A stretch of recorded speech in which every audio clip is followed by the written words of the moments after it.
सबसे पहले धरती को मैं नमन करता हूँ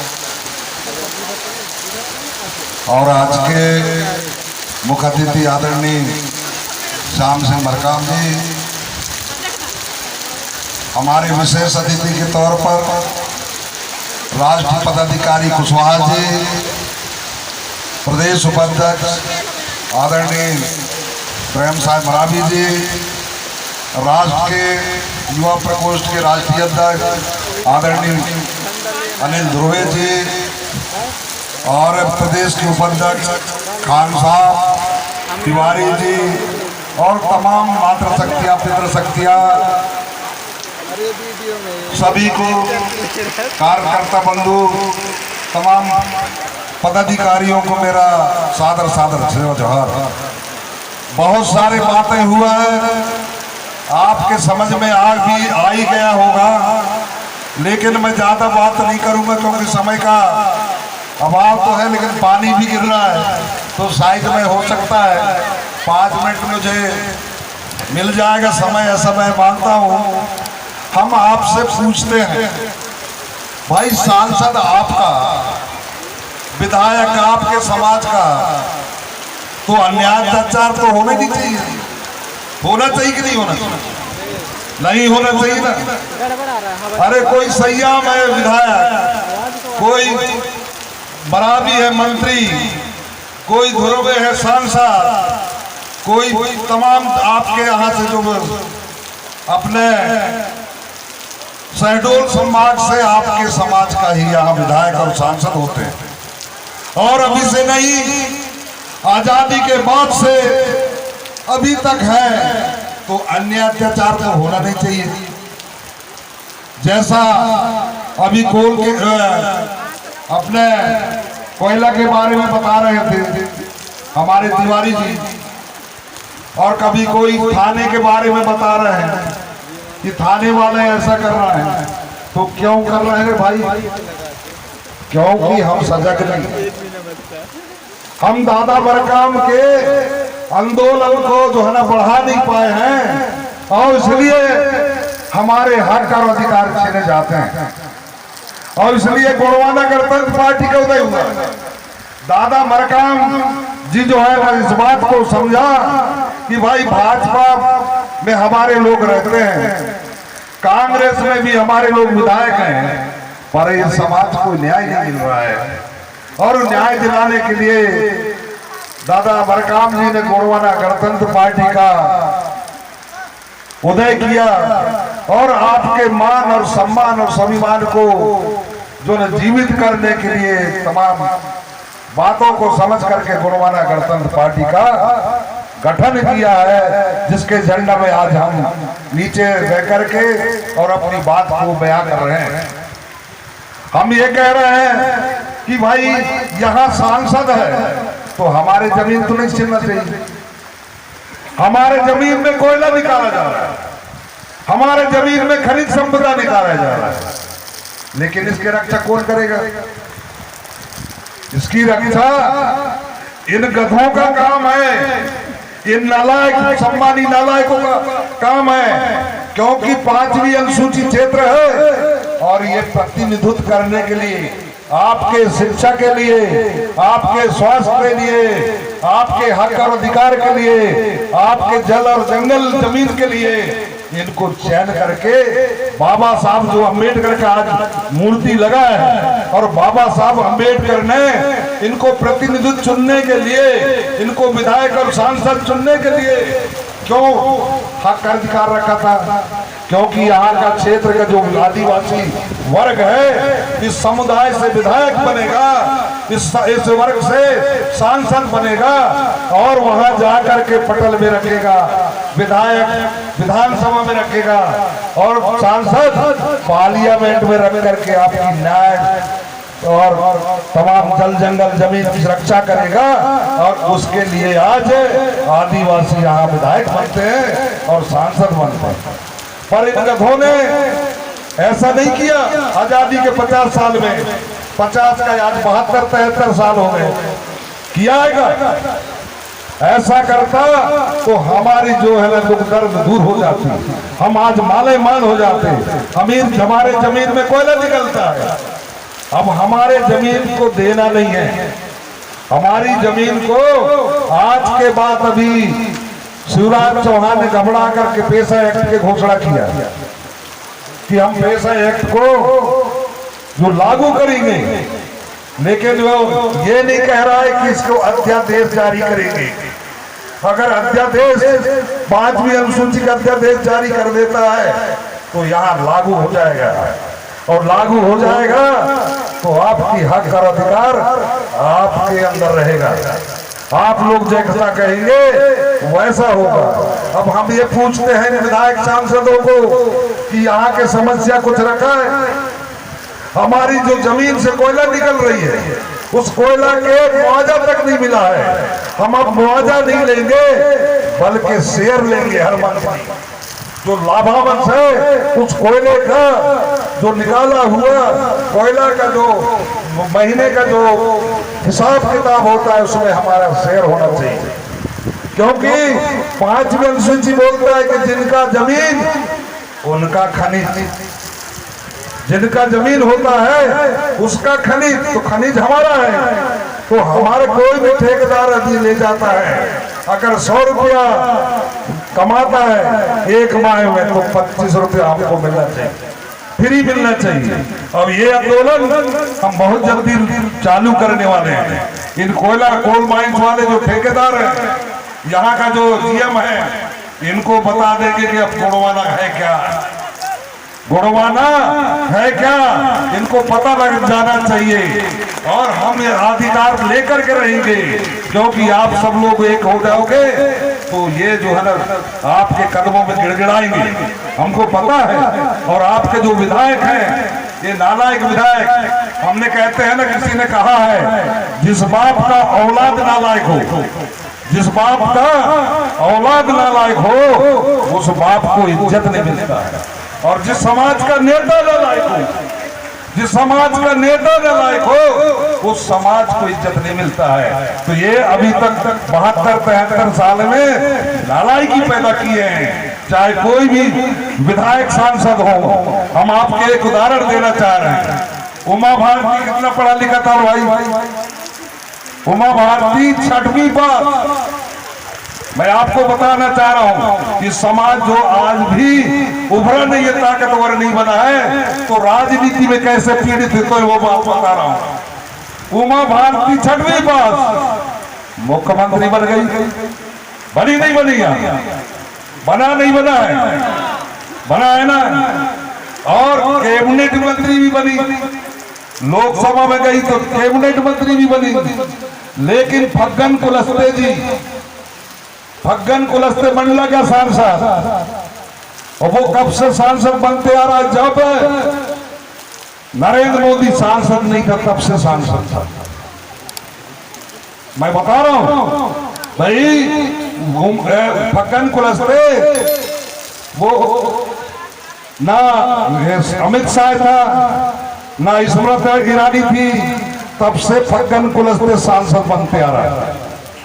लेकिन आज भी राजे मंत्री, देखो ये जो ये गधे लोग जो है ना, इनको समझ में नहीं आ रहा है।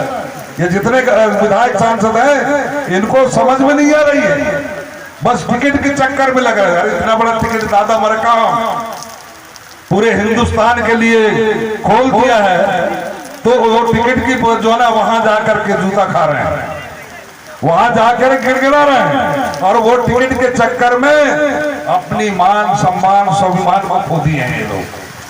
एक 6वीं पास मुख्यमंत्री बन जाती है और कैबिनेट मंत्री भारत सरकार में बन जाती है, और एक ग्रेजुएट व्यक्ति 80-85 के दशक का एमए है कुलस्ते जी, लेकिन आज भी राज्य मंत्री है। ये है, देखो इसको पढ़ा। और मोतीलाल वोरा 4वीं पास था। मोतीलाल वोरा 4वीं पास, कहां का? छत्तीसगढ़ के रहने वाला, और भोपाल में पत्रकारिता करता था। वो मध्य प्रदेश के मुख्यमंत्री रह चुका। और कैबिनेट भी बन चुका, लेकिन एक आदिवासी लोग ग्रेजुएट भी हो जाते हैं लेकिन वो कैबिनेट मंत्री नहीं बन पाते। ये है तासीर, इनको सोचना चाहिए। और मेरी आवाज जहां तक जाए उनको बता दें, भाजपा के लोगों को और कांग्रेसी खंगालों को बता दें कि तुम्हारी ये दशा करे हो हमारी। और एक 5वीं पास राबड़ी देवी, पता है ना कहाँ के, बिहार का, वो 5 साल मुख्यमंत्री बन के चला के दिखा दिया। लेकिन हमारे लोग जिनको हम अपना समझते हैं, चाहे वो भाजपा को कल तक अच्छा समझते थे या कांग्रेस को, इनकी दशा समझ लो। और ये इतनी फर्क पड़ती है। और इसीलिए बाबा साहब अम्बेडकर ने कहा था कि राजनीति वो मास्टर साहब ही है जो हर समस्या का ताला खोलती। लेकिन हमने वोटों के बारे में नहीं जाना। जो राजनीति सबसे सर्वश्रेष्ठ, मैं बताना चाह रहा हूं कि IAS IPS उमा भारती छठवीं पास के सामने ऐसे फाइल ले लेकर घूमते थे, देखा है ना मुख्यमंत्री थी। एक कलेक्टर नहीं, तमाम मध्य प्रदेश के कलेक्टर फाइल लेकर के उसके सामने छठवीं पास के ऊपर फाइल लेकर के खड़े रहते थे। इतना बड़ा ताकत दिया है बाबा साहब ने। और हम लोगों ने समझा नहीं, राजनीति को समझा नहीं। एक बोतल दारू एक ठो मुर्गा में बिक जाते हैं और इसके कारण हमारी दशा यही रह गई। हमारी जमीन लुट रही है, हमारे बहन बेटी छिन रही है। अभी जैसे भाई बता रहा था, हमने यहाँ से तो हमारे सम्मानीय राष्ट्रीय अध्यक्ष जी और हमारे राष्ट्रीय महासचिव के नेतृत्व में हम उन माताएं बहनों के लिए गए। उनको जरा सी निर्दयी नहीं हुई, 5 लोगों को गिरा दिए। ये ताकत जो है ना आपको बनाना पड़ेगा। अभी जैसे पुलिस वाले भाई 2-4 हैं यहाँ बैठे हैं, सुधर जाओ रे भाई। मैं बता रहा हूँ, मैं 3 कलेक्टरों को सुन रहे कलेक्टर यहाँ चैम्बर में, आज तो मैं प्रदेश का अध्यक्ष हूँ, सम्मानित राष्ट्रीय महासचिव हमारे उनके नेतृत्व में मैं कहा सुन रहे कलेक्टर, आवेदन और निवेदन, दादा ने एक मंत्र दिया था, और नहीं तो धनाधन होता है वहां से मेरा कानून चालू होता है। और मैंने आज हमारे प्रेम सिंह भाई है मेरे सामने, मैं झूठ नहीं बोलता, और राजनीति और तमाम एक दुनिया समाज की कोहानी देवरी में आप जा रहे होंगे सैपुरा तो जाना, बाएं हाथ में जो है बना हुआ था क्या पाइप फैक्ट्री, और वो महिला तमाम जगह गई, कुलस्ते के पास गए, पंकज कुलस्ते जी के यहाँ, ओम प्रकाश जी के यहाँ, और तमाम अधिकारी के यहाँ। उस टाइम अभी संदीप क्रिकेटर है, उस टाइम SDM था, आज ADM है भोपाल में, 5 ADM होता है वहाँ अपर कलेक्टर। तो वो प्रेम सिंह भाई कहे कि हमारे बहुत जगह गए अम्मा, आज हमारे नेता आ रहे हैं, अगर वो कर दिया तो हो गए, नहीं तो वो छोड़ो गए। हमने गए, मेरे गाड़ी में वो कहीं जा रहे करके बहाना बना करके ड्राइवर को जाकर डीजल डला। मेरा सभा था निवास में, तो कहे मैंने कहा अम्मा हम यहाँ जा रहे हैं, इधर से मुझे रास्ता नहीं मालूम, तो चौराई से चले जाना बेटा। बोले एक बार मेरे घर देख लो। जब साथियों जब उसके घर जाकर के देखा तो ईंट की दीवार का जो धड़कन था, पाइप फैक्ट्री का जो बेल्ट चलता था, उससे क्रैक हो गई, पूरा क्रैक हो गई। जाके देखा, हमने बात करे तो उनकी बात मुझे नहीं सुनाई दे, मेरा बात उनको नहीं। मैं उस दर्द दुख को मैं बड़ा उससे कहा अम्मा मुझे 5-7 दिन लग जाएंगे, वहां से मैं वहां से मंडला जाऊंगा और मंडला से फिर डिंडोरी आऊंगा, फिर मैं देखता हूँ। तो जो इतने बड़े बड़े मंत्री जिनके पास गई, बड़े बड़े अधिकारी को तुम मेरे ऊपर कैसे विश्वास करती? लेकिन वो जो पीड़ा था, वो पीड़ा मेरे दिल में चुभ गया। मैं हरेंद्र भाई हमारे जिला अध्यक्ष थे उस टाइम, आज हमारे संगठन महामंत्री हैं, तो उसके साथ में गए, बोले कहा था, चलो तो कलेक्टर मैं गया, परिचय दिया, बुलाया चैम्बर में और बोले हाँ मूर्ति जी कैसे आए। मैंने कहा एक बाई है, वो कोहानी देवरी है, उसके पाइप फैक्ट्री पास में लगा दिया है, उसके गेट के सामने बेंट चल रहा है और पूरा दीवार क्रैक हो गया है उसके चक्कर में। अरे कहे वो महिला को बोलो ना वो तोड़ दे मकान, मैं पूरा मुआवजा देता हूँ। मैंने कहा क्यों कलेक्टर साहब, वो गरीब है इसलिए। मैंने कहा सुनो कलेक्टर, पहले आवेदन फिर निवेदन और नहीं तो धनाधन चालू होता है, वहां से मेरा कानून चलता है। और उससे पहले 60 ग्राम डीजल में कोहानी देवरी में आग लगवा दिया, ये बांध के चक्कर में 2 जीसीबी मशीन तोड़वाया था और 2 डंपर न्यू। फिर मैंने वहां से निकला और एसडीएम को बोलता हूं कि ये बताओ वो टूटेगा कब? तू अपने आदमी है, आदिवासी आदमी है, इसलिए मैं तेरे से बात कर रहा हूं, और नहीं तो मैं मेरे बांदर सेना रहा जैसे वहां राज हुआ है ना महदवानी में दंदना बांध में, वही काम करने आ रहा हूं, तू अपने नौकरी बचा ले। उन्होंने कहा बोलते जी मेरे 3 दिन का समय दे दो। मैंने कहा 3 में 1 दिन कटौती, 2 दिन का दे रहा। एसडीएम को बोला मैं 2 दिन का दे रहा हूं और नहीं तो मैं मीडिया भी लेके आऊंगा और आज जानी मिलेगा तोड़ भी जाएगा। और आखिर आज वो महिला इतने प्रचार करी कि मैं बहुत नेता देखा, लेकिन ऐसे नहीं देखा। मेरे बहुत सारे रिजल्ट आपके सिगरौली में, अभी मैं सिगरौली में गया था, मैंने राष्ट्रीय महासचिव को वहां का रिजल्ट बताया और मैं फिर जाने वाला हूं। मैं 14 तारीख को कलेक्टर को बोला हूं कि मैं आपसे बैठूंगा वहां। हमारे पूरे कार्यकर्ता सोया जी तमाम लोगों से हमने बात किया है कि मैं 13 को आ रहा हूं और 14 को कलेक्टर के वहां एक सचिव है, एक सहायक सचिव है, उनने पट्टा नहीं दे रहा। मैंने कहा कैसे पट्टा नहीं दे रहा? बोले मेरे रहते नहीं बनेगा। मैंने कहा अब बनेगा, हम आ रहे हैं। कलेक्टर से हमने फोन से बात की, अच्छा उनका अच्छा हमको मिला। तो ये तमाम चीज आज मेरे कार्यकर्ता जो उमरिया जिला के इतने गांव से निकाल लिया शिकायत, जो हमारे साथ अन्याय जमीन चल रहा है, किसी का कोयला निकल रही है, उनका मुआवजा नहीं दिया, पूरा फाइल जो है ना इकट्ठे कर लिया और एक दिन अपन कलेक्टर के यहाँ बैठ करके और ये हमको चाहिए, और नहीं तो पूरा मध्य प्रदेश गिरा देंगे हम उमरिया जिला। वो कलेक्टर को समझ में आ जाए। तो ऐसे बहुत सारे बात है। तो अभी हमारे कुलस्ते जी का एक बात बताना चाह रहा हूँ, बात समय तो बहुत कम है। एक गौड़ जाति जनजाति, गौड़ जाति की महासभा है जिसको प्रत्येकी चलाता है। हमारे इधर जो कलेक्ट्रेट के सामने डिंडोरी में वो बड़े देव मूर्ति लगा के बैठे थे।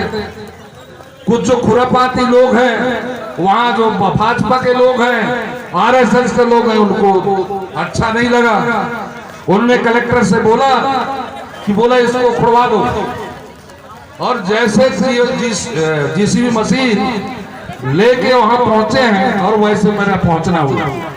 मैंने कहा एसडीएम साहब अभी है डिंडोरी में, वो झाबुआ तरफ का है, तो उससे कहा क्या कर रहा है रे भाई?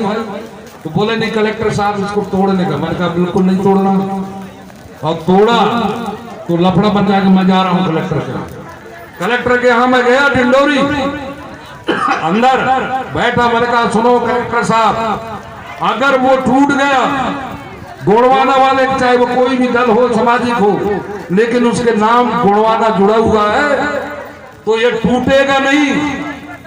अगर ये टूटा तो आधा डिंडोरी तोड़वा दूंगा, ये मेरी ताकत है।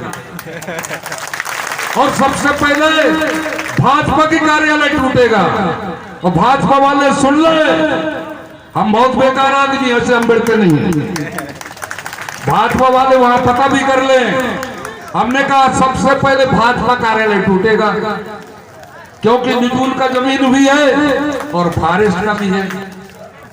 दूसरा हमने कहा पूर्व अध्यक्ष भाजपा का सुनील जैन जो डॉक्टरी कर रहा है बिल्डिंग बना के वो टूटेगा, फिर अवधिया लॉज टूटेगा, फिर दिगंबर लॉज टूटेगा, और कैलाश जैन जो जगह जगह बना रखा है नुजूल जमीन में ये भी टूटेगा।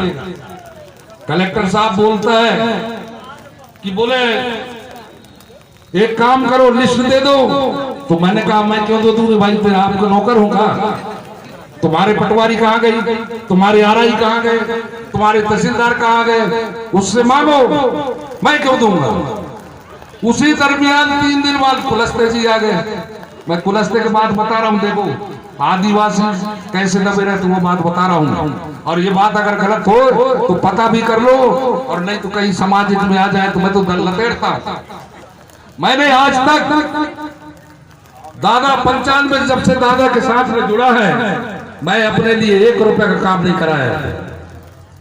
मैंने अपने लिए 1 रुपए का काम नहीं किया। जब भी वो काम किया है तो जनहित के मामले में। उस दरमियान पुलस्ते आए, हमने यह बात रखा, पुलस्ते बिल्कुल चुप, नहा न हूं।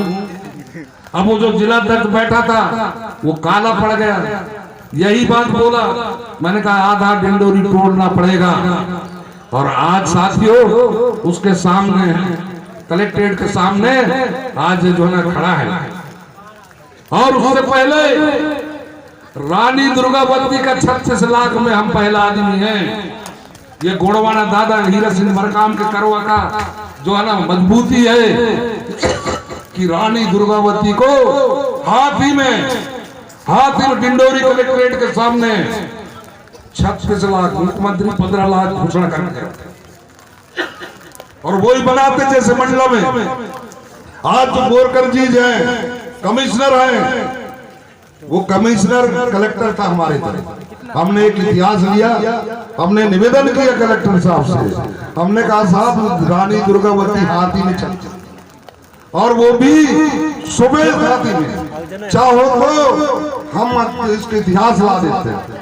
कलेक्टर साहब बोलता है, बोरकर जी अभी जबलपुर कमिश्नर है, उन्होंने कहा कि हाथी में बनेगा। तो मैंने कहा साहब कैसे बनेगा 15 लाख में। वो बेचारे ने आज वो जबलपुर में है, उन्होंने तत्काल रोका। गोविंदपुरम बना रहा था, एक पंडित बना रहा था, पंडित मतलब कुम्हार, उसका सरनेम पंडित। उसको बोले यार रानी दुर्गावती का रोको, ये हाथी में बनेगा वो। और उन्होंने पत्र लिखा और वो 15 लाख 36 लाख में तब्दील हुआ। तो ये दादा हीरा सिंह मरकाम का देन है जो आज हम गरज के बोल रहे हैं। और आज आप सब लोग जो है, मैं यहाँ चालेनाथ राष्ट्रीय महासचिव से सामने मैं आप लोगों से सामने वायदा करता हूँ, आप कोल माइंस के लिए जमीन नहीं देंगे, और हमारी जमीन से जो कोयला निकलता है उसका हम शेयर लेंगे।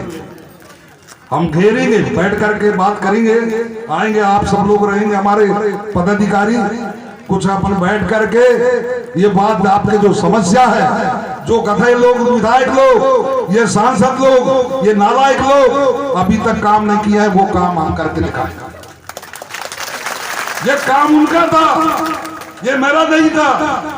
ये जनप्रतिनिधि चुन कर गए हैं, ये विधायक बने, ये सांसद बने, ये मंत्री बने, इनका काम था।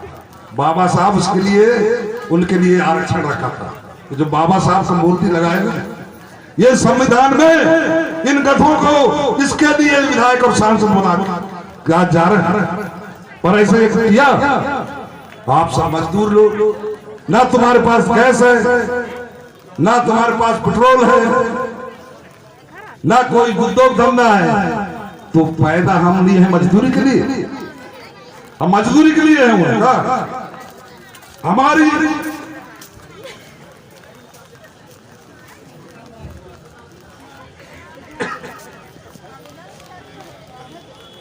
कलेक्टर ये जो आया है आवेदन, इसमें हम बैठेंगे। एक बार और मैं बता दूं, एक मकान तोड़ रहे थे हमारे कार्यकर्ता थे, मैंने कलेक्टर साहब को फोन किया। हमारे एक वो है मंडावी सीओ, उन्होंने कहा नहीं वो तो टूटेगा। मैंने कहा अरे गधे, तेरे को अकल नहीं है?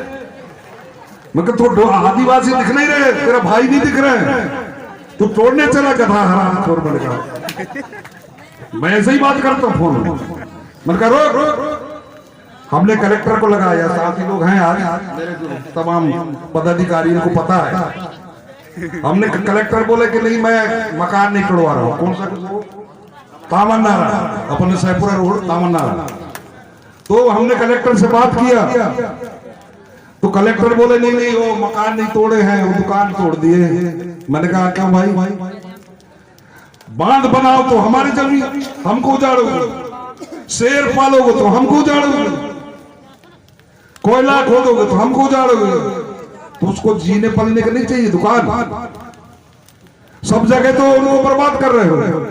ये कौन जाएगा तो जाएगा कहां भाई? ये हम लोग सहन करने के लिए, जैसे जमीन को रात में खोद दे तो वो नहीं कहता कि मेरे को दर्द होता है, दिन में खोद दो तो नहीं कहेगा दर्द हो रहा है ना? वैसे ही तरीके से हम लोग हो गए। हमारी खून मर चुकी है और ये जो कर्मचारी अधिकारी इनका तो ज्यादा खत्म हो गया। ना इनके पास जाओगे। मैं एक बार आप अनिल भांजा हमारे हैं, मामा भांजा है हम लोग, है ना? नहीं खास भांजा है, क्योंकि इनके पीढ़ी से 2-3 पीढ़ी हमारी चल रही है, तो भांजा है ना, इनका दूध पिए हैं। तो एक बार कार्यक्रम हुआ वहां, मैं पूरा ऑफिस ऐसा घूम के आ गया, लेकिन कोई पूछा नहीं कि किससे मिलना है क्यों आए हो। और जब स्पीच देने लगा तो उनको भड़के। हमने बुलाए तहसीलदार, किधर आओ, क्या नाम है? तो फलाने। तो काम करो तुम यहाँ ट्रांसफर करके चले जाओ। एक टीआई है अभी कोतवाली अनूपपुर में है 15। मैंने कहा इधर आओ, कहाँ टीआई है? क्या नाम है तेरा? बोले फलाने में। मैं तुरंत यहाँ से हट लो, हट जाओ तो अच्छा है। पर बाद में कहा मैं क्यों कह रहा हूं ये बात, मैं ये बात को क्यों कह रहा हूं?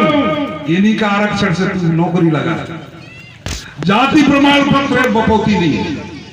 ये समाज है तब आपका जाति प्रमाण पत्र बनता, और जाति प्रमाण पत्र बनता है तो आज नौकरी में। और लट किसके ऊपर चला रहा है? इनके ऊपर। उस टाइम वो रवि था, मैंने कहा रवि वो महिला को बुलाओ, उसके आदमी को मार डाले। उसने वायदा किया, मैं उसको समझाया, आज हमारी कर्मचारी अगर हमको साथ दें तो ये समाज बहुत आगे बढ़ जाएगा। इनके लिए जब पढ़ता है बच्चा तो 2 रुपया खर्चा नहीं कर सकते कि बेटा इसका चाक पट्टी ले लेना या पुस्तक लेके पढ़ ले। जब इनकी लड़की बड़ी हो जाती है और लड़का गरीबी में पढ़ करके और अच्छा टैलेंट हो जाता है और नौकरी चाकरी में आ जाए, 2 बेटा में होता है, तब वो छांटने आता है कि बच्चा। मैं यहाँ आया था एक बार साइडों में, एक हमारा एसडीओ था फॉरेस्ट का,